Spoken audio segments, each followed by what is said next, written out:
All right, here we go. Welcome, everybody. Welcome. Thank you for joining us today at the Notary Public Extravaganza on Saturday. I'm really excited to have Christina, a fellow NNA ambassador, a previous NNA Notary of the Year. How exciting. And she's been writing ambassador bulletins, columns with us. So if you've seen in the NNA bulletin some columns, Christina has been a part of that. Christina, thank you so much for joining us today. Thank you, Marcy. I really appreciate it. Excited to get started here and talk about, marketing and branding and how you can unify them across print and digital media. All right, and having said that, because no one wants to hear from me anymore, I'm going to take myself off and let Christina get started. Thanks, Marcy. All right. So about me, a little bit about me. I'm a paralegal. I've been a paralegal for over 23 years, legal secretary paralegal for over 23 years now, and a notary for almost 20 years. I currently work in a global technology company, specializing in legal operations, contracts, litigation, and corporate governance. And then I also have my side hustle, which is my consultancy and notary public business. I am as Marcy said, I am an NNA Notary Ambassador, and we have an amazing team of NNA ambassadors, and they're really enthused and excited to bring you all new content and see how we can advocate on behalf of our profession. I was also the 2023 Notary of the Year, and I was privileged to present 2 workshops on working with neurodivergent clients, last year at the NNA conference. So the outcomes of the session are to learn how to do a quick audit method for your marketing and branding. And you're going to create a 1-page brand guide that basically puts all of your channels of marketing on 1 page so that you have a quick checklist to say, okay, what do I need to update when and where? How to build in print and digital templates, and then how you can measure the success of those templates at immediately 30 days, 60 days, 90 days. And we have our checklist here, which is audit, guide, templates, and measure. And please let me know in the chat if I'm going too fast. I know that sometimes we can get urgent and anxious and want to get through the material, but happy to slow down if you need me to. So consistency is really huge across the board for marketing, because you are reminding people who you are with what you put out into the world, right? So if they recognize your brand, you're instilling trust in them. So when you repeatedly kind of give them that subconscious reminder that this is your brand across platforms, whether that be print or digital or otherwise, even networking in person, you really start to build a rapport and trust with your potential clients and other people that can help you within your network. So consistency shortens the decision time for someone who is looking to hire a notary public, for example. So if they see you advertising consistently locally, whether that be on Facebook or Instagram or Nextdoor or some other local platform, then they're going to recognize you over time. And so it's really important that your materials are aligned when you do those posts, that you kind of have like this standard look or feel for when you do each session or series of marketing materials that you put out there. And then, you increase perceived professionalism because you look organized, right? You look like you know what you're doing and you appear professional. And that starts to build in the minds of people, right? And so you want to think about what your ads say about you, right?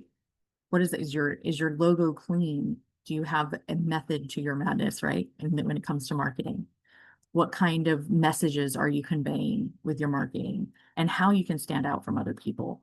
And I think this is really important is authenticity. It matters that when you put yourself out in the world that you're presenting your true self, right? You're showing the world who you are, what you stand for, and the type of service that you can provide to them. And then networking, so this is a one huge thing, is that every contact with every person that you come into is a potential for networking.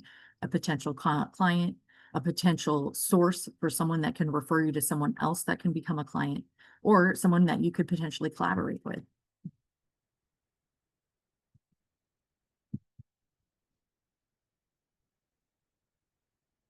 So let's see here. Okay, so look at these kind of things, like who do you trust, right? Who don't you trust? So these were actually images that I created using AI prompt engineering in Canva, right? So the image on the left kind of shows this messy, out of place, right? And so when you go into create something on your website or create a new social media post or something else, if you're presenting your own workspace, you want to make sure that it's clean and clear because it looks like you are organized and you know what you're doing and that you have a system in place. And then the one on the right looks very clean. All of the branding is very unified. You're reinforcing print materials with the flyer and the business cards. You're reinforcing digital materials with a social media profile and a website, right? Whereas the other side, it looks like it's just papers kind of pull around, right? And the way I organized this slide was intentional because who do you trust looks really messy and who don't you trust looks very clean, right? So it's important to recognize across the board when you go from platform to platform. For example, if you have a YouTube channel and you're maybe a notary influencer, or if you have a Instagram or a Facebook or a X account, or any other account where you are having public facing content, it's really important that those are consistent and that you are creating an idea. Or for example, it's not that way anymore, but Instagram used to have this, square limitation in the images that you could post on Instagram. And now you can actually post elongated or rectangular images and not just square images. So, but you would tailor your marketing for each of those platforms to fit whatever measurements or resolution or what have you is available on that platform. You could use the same images. You just got to make sure that they're centered or in line with the image that you want to convey to the public.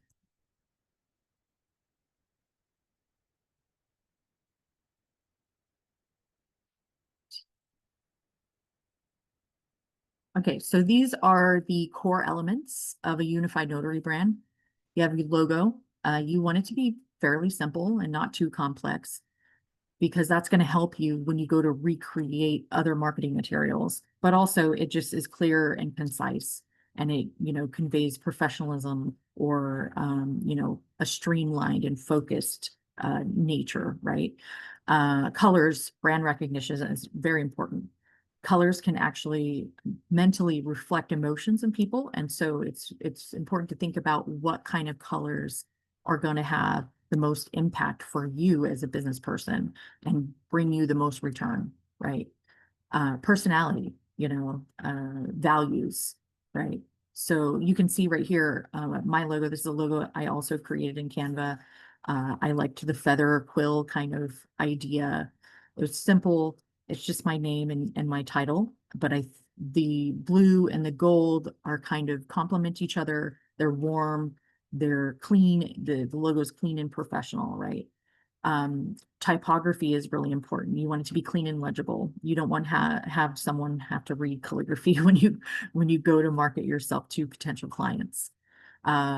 Voice, you want to be neutral in your voice when you are creating a narrative in your marketing materials, and you want to be inclusive. You want to be able to attract the most clients and provide a service to the public, and doing so you can be inclusive by advertising that you are open to specific demographics, for example, like for example, LGBTQIA friendly or otherwise. Messaging, you want to be clear, concise, and consistent, right? So develop a marketing schedule where you are making different posts on different days for different types of reasons, right? And we'll go through a little bit of that a bit later in the presentation. Repeatable layout patterns, right? You don't want to reinvent the wheel every time. So for example, you might want to have a certain color scheme for a specific time of year, sometimes maybe some people like Christmas, right? And so they want to evoke a kind of a holiday spirit, but they can do it in a way that's very subdued and not just overt and kind of out there in your face. And then this image down here on the bottom left is something that I created, again, using Canva. And it looks and it feels very professional, right? It's not too complicated. The colors complement each other, and it's just warm and welcoming to someone who might be looking for some sort of service. All right. So logo analysis. This is really, really important. As you can see, you see my logo again, it's very, uncomplicated, right? Actually, Marcy's company has a very great logo because you have the red and the blue and the white, right? So that, has a very, subconscious feel, right? Because guess who else has red and blue and white? The National Notary Association, which is largely considered the premier notary advocacy association in the country, right? So there is that subtle alignment between the logo and the National Notary Association. And Marcy as a National Notary Association ambassador, and for Notary of the Year this year, that really can help play into the branding, right? And now she has the opportunity to say, NNA Notary of the Year, right? So color palette and typeface. So what is your overall impression? When you look at your logo, imagine that it's someone else's logo and think, what does this tell me, right? What does the logo convey? Is this somebody that I can trust? Is this somebody that appears professional, right? So color palette and typeface can really establish stability, credibility, and professionalism. And then the overall impression, you want it to be clear, what services are you offering? Professional in that the way that you advertise the services that you provide, and trustworthy, and that and this plays into the unified branding, is that if you're consistent across the board, there's a subconscious thought in the consumer that, okay, this is someone that recognizes the importance of a clear, concise, and professional branding scheme. And then colors, icons, accents. You don't want them to be overly complicated. You don't want to have a whole lot of different layers. You want to create something that's kind of elegant and traditional, especially since this is a professional services industry. We're dealing with a lot of people in the finance industry, or maybe lawyers and law firms and other professional services industries. So you want to kind of evoke the same feel that they would necessarily invoke when they try to market to their own clients, right? So you want it to read well, and does it suit corporate, right? A lot of business can come from corporate entities like mortgage companies, for example, that need notaries for loan signing or refinances or some other kind of document, right? Escrow companies.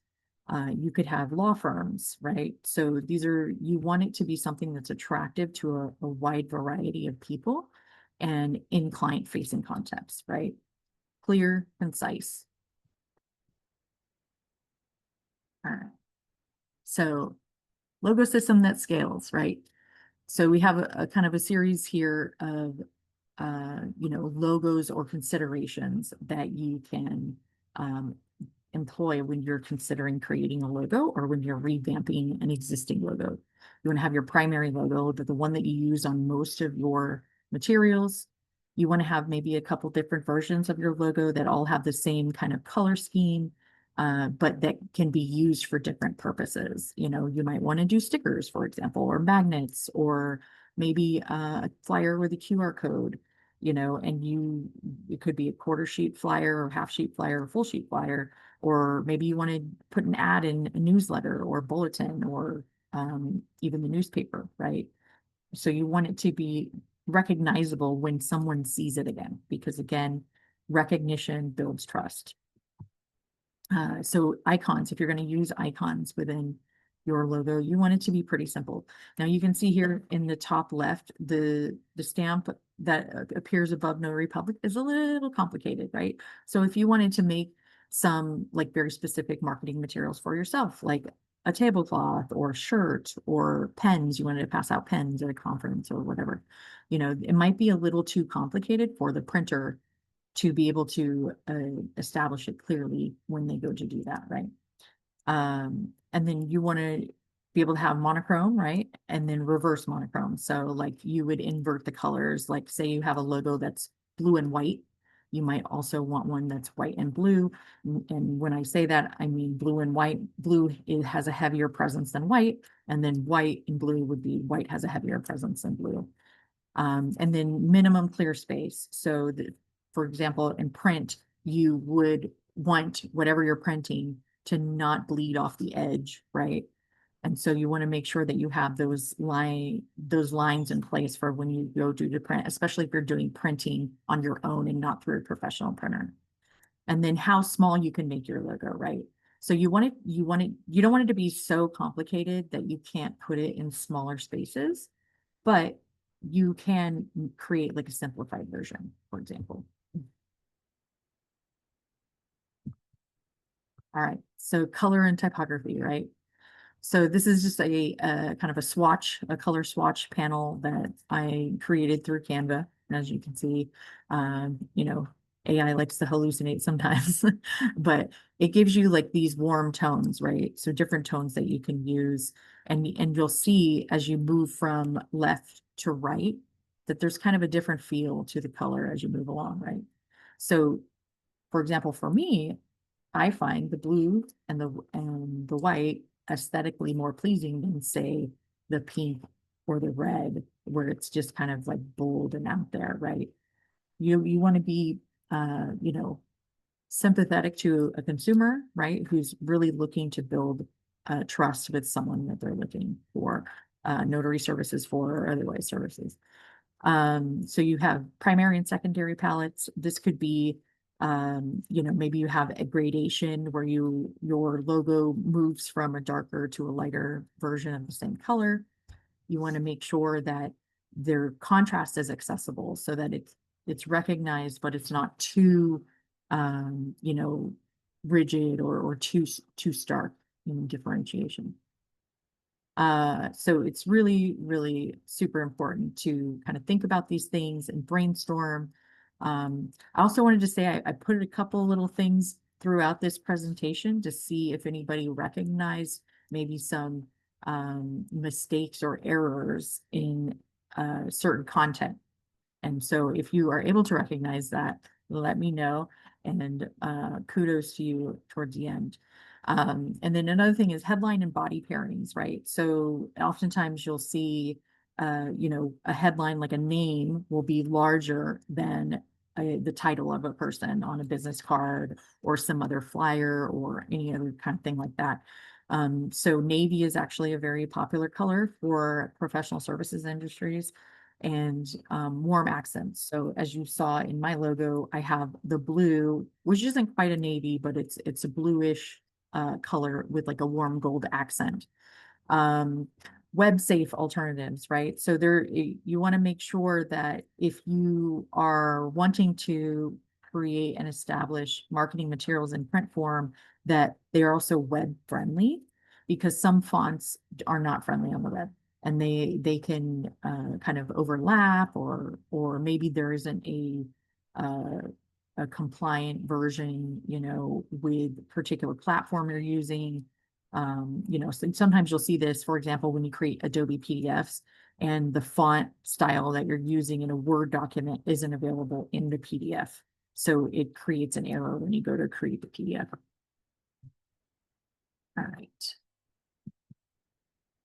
Okay, so photography and iconography.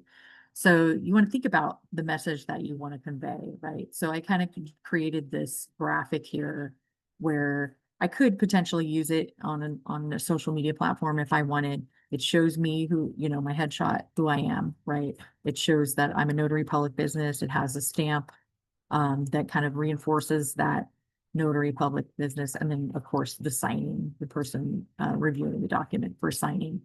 You know, so it looks very kind of streamlined and professional. You know, I didn't specifically tailor it to something that I would put on my website, but I thought it would be important to kind of show you what something like that might look like.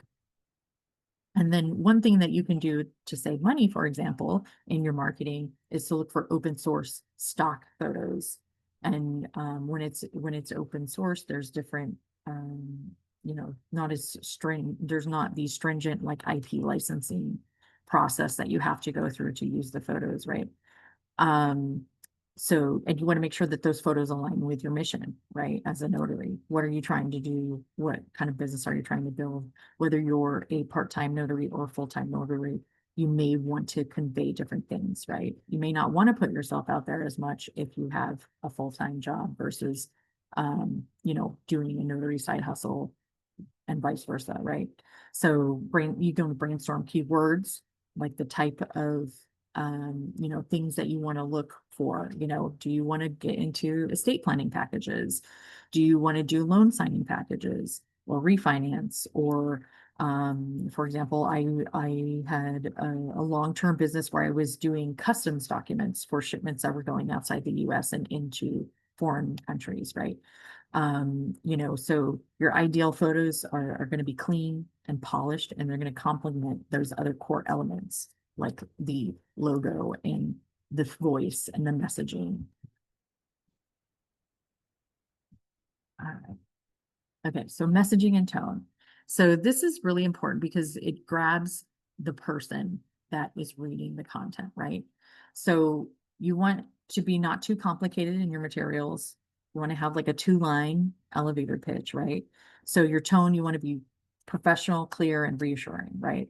So here I created this, you know, kind of mock flyer, trusted notary public services, right? So you have notary public, right? But you're inserting the word trusted, which is a subconscious thing for a consumer, right? So they're going to read that and they're going to say, oh, okay, maybe this person is better than the other person because they're subconsciously thinking about the word trust, right?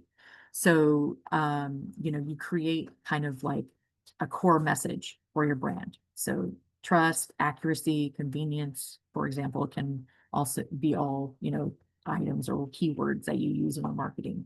So here we have a 2-line elevator pitch that you can use for print and digital, and then 3 calls to action, right? So your documents properly notarized, your peace of mind secured. That's our 2-line elevator pitch on this particular exemplar. And then you have your call to action, call, book, seal, right? So seal has a couple of connotations, right? So it could be seal as in the notary sealing the document, and it can be seal as in once the document's notarized, the deal is sealed, right? So think about the way that you can subconsciously play on these words and how you can market yourself, right? It's really important to kind of think outside the box, brainstorm these things, and you know, really put yourself out there and set yourself apart by using these, you know, marketing tactics, which are taught if you do a marketing degree program or if you've ever worked in marketing in like a corporate environment. And then just as a kind of a secondary tip is a 5-minute elevator pitch for networking, right? So when you go to the NNA conference, for example, or a notary meetup locally in your city, or maybe you just go to an industry meeting, like I know here in San Diego, the realtors get together every month or every quarter, right? And so you want to say, okay, what is your why? You want to be able to say, okay, here's why I do this. But you also want to say, here's why you should hire me to work for you, right? And that can really help bring in business, because when you show up to these types of events, you are building that rapport with people. And maybe you don't get business the first time or the second time or the third time, but the fourth time, someone gives you a boatload of work and you're set to go, right? So, and actually, Kristen Weiss, who's presenting next, has a really great practice of doing this. You know, she does a lot of events locally and posts about it on social media and kind of reinforces her presence and her expertise in her particular field, right? And so that's something that you continuously want to think about when you are marketing yourself. All right. So this is a practical audit, quick check on your brand health. So you kind of want to inventory all touch points. So is your branding consistent throughout digital and print? Okay. So if you, for example, post, I'm going to be at this conference or this event, I'm going to have a table at this event. You want to make sure that you're pushing that across all of your platforms, whether that be LinkedIn or Instagram or Facebook or X or YouTube even, or even like your own community association, for example. If you live in an HOA, and they have a community event, you can bring your business cards and bring your flyers and do that. You could bring your materials to the PTA meeting. You can bring your any materials that you have, you can bring and spread word of mouth about the services that you provide and how you can help someone else out, right? And that's the thing too, is making sure that you say, here's the services I offer, but here's what I can do for you, right? So it's a lot of it is about psychology and marketing, and you kind of see this with, for example, restaurants. Red is often used in Italian restaurants, for example, because it's thought that the psychology of the color red makes people hungry, and so they'll eat more food. And so you have things like that, and then you have like instant brand recognition things, for example, like Doritos Cool Ranch, right? You have that blue bag, you have the gold across the top, and it's a brand that you see over and over and over again. So you're going to reinforce it. And that's what makes people buy products, right? Is the way that it's marketed and the way it's branded. And then your 5 consistency checkpoints. You're going to look at your logo, the colors you're using, the headshot that you have. If you don't have a professional headshot, get one. Oftentimes there are companies that have meetups that will offer discounted headshots, for example. Here in San Diego, the local bar association provides discounted headshots to lawyers who are members and sometimes even non-members, depending on the event, right? So, and also too, you can also use some of these newer AI tools that are getting a lot better than they were last year. I can say that with regard to headshots. Your core message, you want that to be consistent across your platforms and branding. And your contact info, you want it to be consistent, right? So maybe you use one email, or maybe you created a new website, and if you created your email when you were 15 and you still using the same email, you might want to think about creating a new one that is more professional with an adult in mind, right? So a lot of people do use their personal emails for their businesses. I'm one of those people. And that's a choice, because I save money on not paying for an extra email, right? So, and I already have Gmail, which is free. So why do I need to pay for a new one? Well, yeah, you can pay for a new one. I do have a website. I could create an email on that website, but it's just less complicated for me personally to be able to just use my Gmail account, right? And then, look at these things from time to time, every, month to, well, it's not every month necessarily, but like every 3 months, every 6 months, you want to reevaluate your marketing materials and say, is this conveying the message that I wanted to convey? Do I need to change it up, right? You'll often see companies rebrand over time, right? So maybe they have this kind of aesthetic they go with for a few years at a time, and then they kind of rebrand. It's kind of the same colors and scheme, but maybe the font's a little different, or the message is more targeted, or even less complicated, right? And you can run your own audit this week. So the first time is going to take you time if you haven't done this before, because you want to look at and really think about what you have going on. Do you have an Instagram that is for your business and not just your personal use? Do you have a Facebook that is for your business and not just your personal use? Like same thing with LinkedIn and other platforms, right? So if you are a full-time notary, I definitely recommend doing this because you will create that consistency across the board. But also it just kind of gives you a reality check too sometimes, because you as an entrepreneur can be in the mindset of, okay, I have so much to do, I have so much going on, XYZ, right? Well, this will help you actually streamline your business and your marketing and not have you hustle so much, right? You're hustling and hustling and hustling and trying to get that next client in. But if you build that marketing, you can get referrals by word of mouth because you become a trusted brand, right? Across the platforms that you're using. And so, yeah, so after you do your first time audit of your marketing materials in your channels, your advertising channels that you're using, it shouldn't take you more than 10 or 15 minutes when you go to update it each week, right? Let's see if we've got any questions here. Okay. Okay, Lori asked, where is a good site to get open stock notary pictures? So Google is actually a great way to drill down to open stock photos. There is a advanced search method where you can specifically tell it that you only want open source images, right? There's also other websites available that you can locate doing a Google search, asking open source or free intellectual property or images searches, right?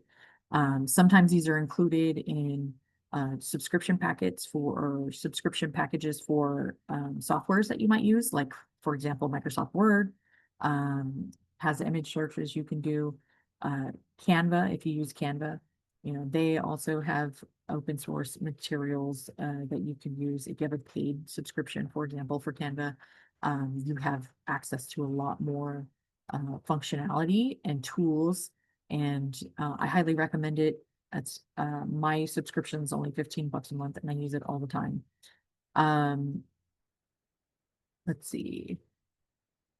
Patricia asked if we like any of what you have, is it okay to copy? I'm not sure what you are asking, so if you want to clarify that in the comments, I'll look back at it. Let's see here. All right, so this business cards and print materials, they can really convert a potential customer or a potential client to a long-term customer or a long-term client, depending on the type of customer or client that you're targeting. So you want to keep your hierarchy here. These are business cards that I made for myself in Canva. I printed them through Canva. They came out great. I had 1,000 printed and it was less than $100. And it's conveys, one, that I am a member of the National Notary Association, which builds trust within the industry, right? I also happen to be a notary ambassador, again, building trust. And then I have a micro credential from the University of South Florida in generative AI. That is more for my consulting side of the business. But I have a lot of knowledge in that space, so I can market my credential in that way. And so you'll see it's very simplified. I don't have an address listed on purpose because I do my work remotely for consultancy, or I will travel to a client home. The same thing with the notary business. So it's just got my phone number, my email address, and then my website, and then my other online spaces. So LinkedIn, Google, Instagram, and Facebook, right? And then I have 5-star reviews on Google. So I included these 5 stars, right? So that's another kind of touch point that you can do in your own materials. If you have 5-star reviews, absolutely put that on your business card and your flyer and marketing materials. It's really beneficial. It builds trust in people and they will say, okay, that person knows what they're doing. They have this many reviews, or the reviews that they do have, if they don't have a lot of reviews, are consistent. And that makes me want to do business with them, right? So you want to keep your hierarchy here. And when I refer to hierarchy, I'm referring to the way that you are branding with the headings. We're using the body text. So here my name is larger than my title, and then I have my contact information in a different subset, right? So, you know, choosing readable fonts, again, reinforcing that you don't want to use overly complicated fonts. You want people to be able to read and clearly see what your information is, right? You want to, in flyers, for example, or on your website, you want to include that focus call to action. So the earlier one, it was call, book, seal, right? And then if you would like, you can add a QR code. It does help people if they're on the move, to book easier with you, right? So you could do a link to a direct booking if you have an online booking site, and use a QR code, and then that person can select whatever time, and put it on calendar with you. And it just makes that process easier for the customer or the client, but also easier for you because they're booking directly. You don't have to put it on your calendar. All right.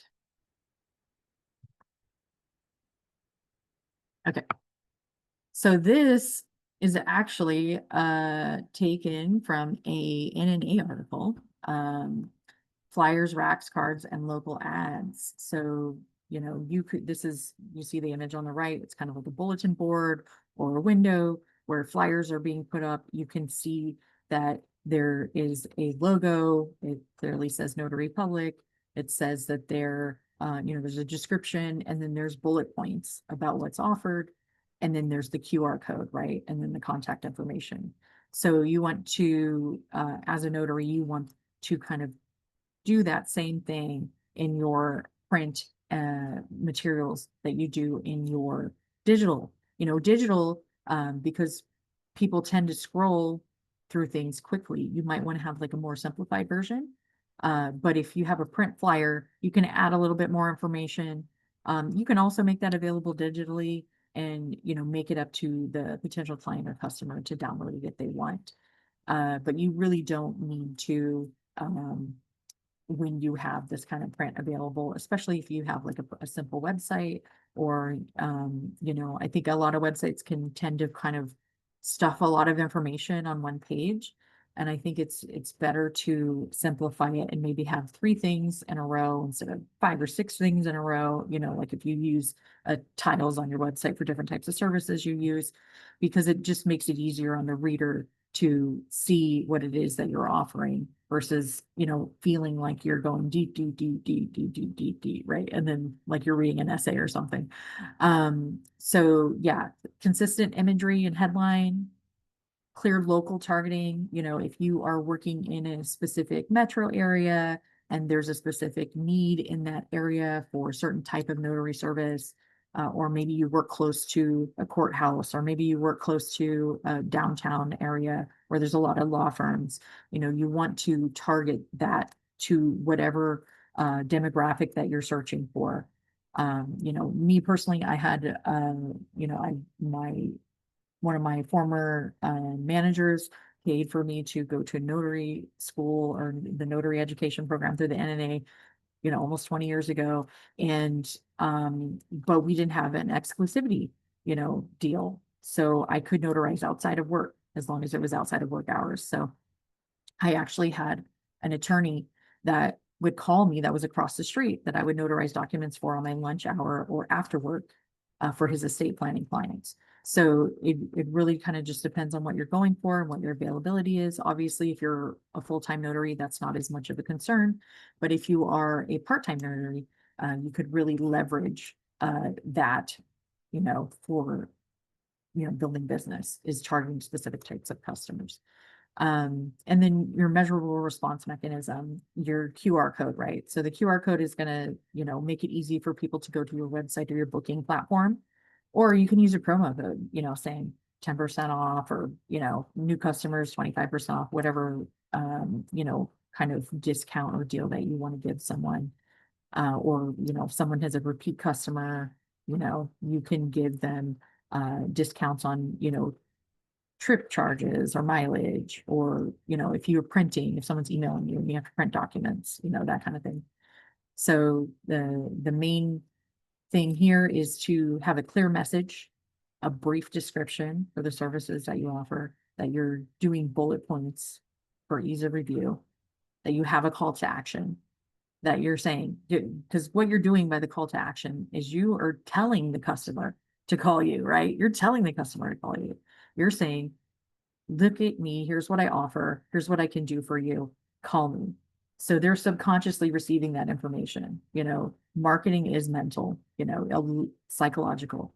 That's why people buy certain types of clothes, maybe they want that Louis Vuitton bag, and it's because that branding is constantly being reinforced in your head subconsciously, right? And then you know, including a client testimony in something like a flyer or in a social media post is really helpful. You can take it directly from your Google reviews if you do that, or Facebook reviews, or wherever you have a review, maybe Yelp or another platform. It's really helpful. It's already public, it's information that you can direct to the customer to. For example, if you wanted to, put a link to your Google reviews on your website, you can do that and then direct the customer and they could see and read your reviews. Or you can, quote reviews from customers, right? And that's really helpful in, again, reinforcing and building trust in a potential customer or client. All right. So this is some snips from my own social media and from Marcy's advertising for her event. So this snip on the lower bottom was from the website and from social media. And I reshared this snip, right? Let people know I'm speaking at this event. And then when you do something like an industry event like that, you want to talk about it on your social media channels. You go to a mixer, if you go to the NNA conference, if you go to really anything where you have a potential reach for potential customers, it could be a PTA meeting at the school, it could be a sporting event, those are all opportunities to get your name out there again and again and again. So you could do unified profiles, photos, and a banner. Repeat key messages, again, the two-liner from the earlier presentation and the calls to action. You want to create templatized post for, your digital and print services. And that way you're not recreating the wheel every time, right? You say, okay, this is what my standard Instagram post looks like, or this is what my standard, NNA ambassador post looks like. You might include, like for me, for example, on my Facebook page, I often say, my name is Christina Hough. I have 19 plus years of experience as a notary public. I'm an NNA notary ambassador, yada, yada, yada, right? So you're reinforcing and building that trust with people by saying, okay, this is how many years of experience I have. And I happen to be a notary ambassador, and so it just reinforces the idea that you know what you're talking about and that you can provide the service that they need in a professional manner. And maybe even you're an expert at it, right? So again, template for posts for services, testimonials, tips, maintain the color and typographic consistency. And then here's a proposed schedule for you. So if you don't want to work 7 days a week and you only want to work 5 days a week, and I recommend this anyway, is that you create a schedule of social media posts, right? So you have 2 service posts a week that say what kind of services you offer, or maybe you highlight one service in the first post and another service in the second post. You share a testimonial from a client on another day. You share a tip that you have for other people on another day, and then you advertise a local event that you might be attending or that you believe may be beneficial to your audience, right? So it can not only be about, the notary services that you offer, but it can be like you are providing this information to the public because there is a resource that's happening in the community.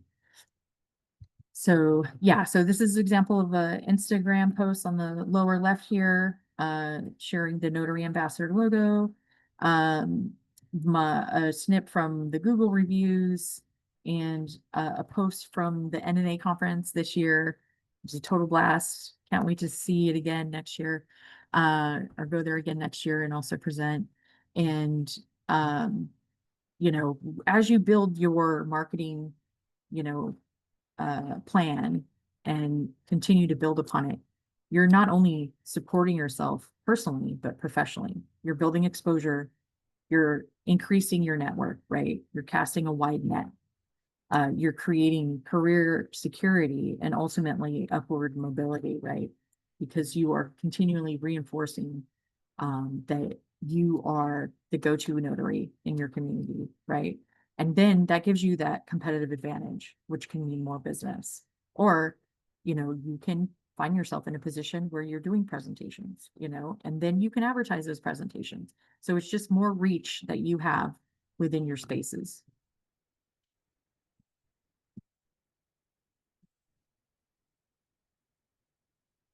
All right. So that is the end of the presentation for now. I will again say that definitely use your marketing plan or guide, get that together, make it a one pager so you're not overcomplicating things.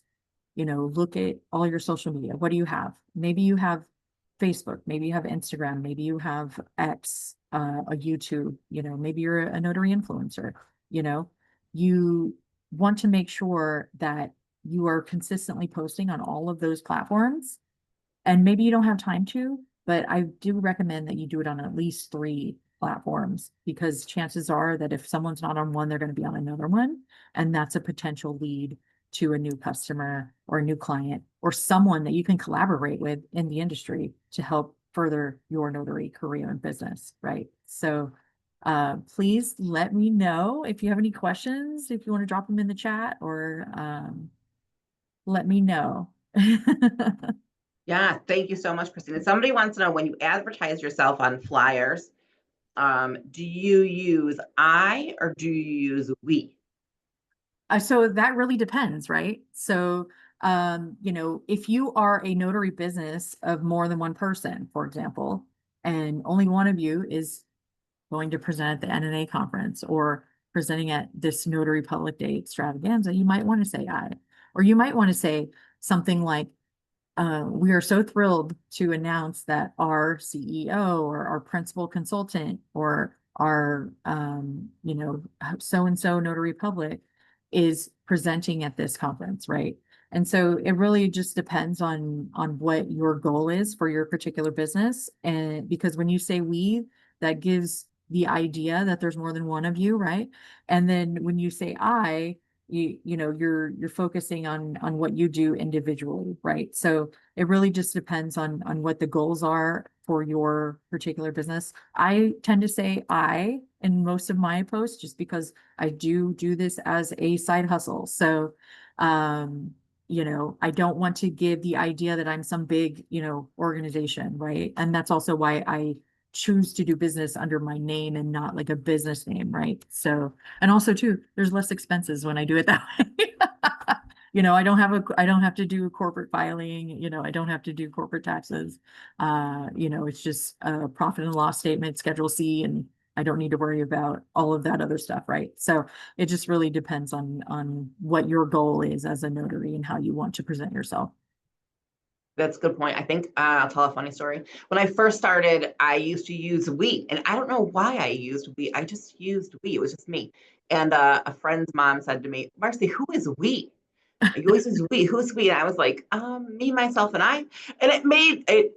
We all laughed about it, but it does make a good point that sometimes using we instead of I does give the perception that there are more people behind you. I don't think either one is right or wrong. Just know that what you're putting out there into the world is how others are going to perceive you and your business. Yeah. Any other questions for Christina? We have another minute or two. Certainly happy to answer. I think you did a great job, super thorough, which is probably why there aren't a lot of questions, because you put tons of good information in here. And what a great job on your slides too. Oh, thank you. Thank you. All right. Yeah, happy to answer any questions. Feel free to reach out. Make sure that you follow Christina on socials out there. I should have made everyone put their socials so you can follow everyone. Thank you all so much for attending. As always, I'm so appreciative that you took time out of your day to come spend a little time with us on a Saturday, nonetheless. So I hope that you all got some really great information. Christina, thank you so much for spending part of your day here as well. I appreciate you all. Maybe I'll see you in some other sessions. If not, I hope you guys have a great rest of your day. Thanks, everybody. Thank you all.